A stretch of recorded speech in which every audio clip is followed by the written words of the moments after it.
annaga ka xisbiga daljirahaana waxa sharaf noo ah inaan maaragtay maantayto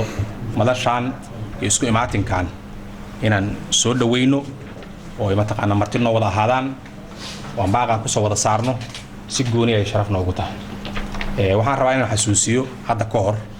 2012 daljir forum markii la jiray madashii daljir sidaan oo kale waxay u qaban jirtay markii loo socday kala guurkii loo socday aan u qaban jirnay kulamo dadka muhiimka u ah si xaalad isbedel wanaagsan u dhaco runtii waxaan ka shaqeynay inay taas u dhacdo waxa kamid ah oo ku soo baxay madaxweyne ku noqday platformska aan sameeyno waxa madaxweyne ku noqday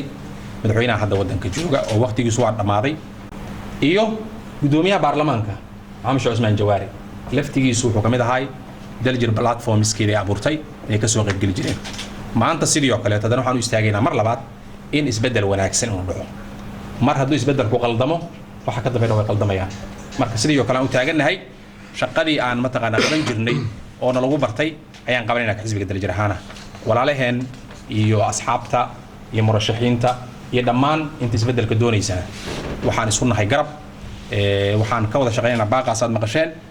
wuxuuna dalbanayaa wax cadaalad waay cadaaladu dalbanaa marka ugu dambaysa cadaalad waa maxay in loo sinaado wax meesha yaala awoodda dawladnimada ee bariga dhamaata la leeyahay kadib inaan la soo isticmaalin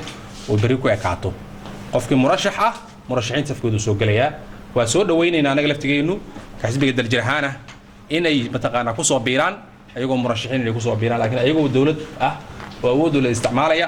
inaysan u isticmaalin maxaa yeelay taas waxay keenaysaa waxaan loo sinayn caaqibadeedu ma fiicnaanayso waana mid aan ka dignay waa maasantihi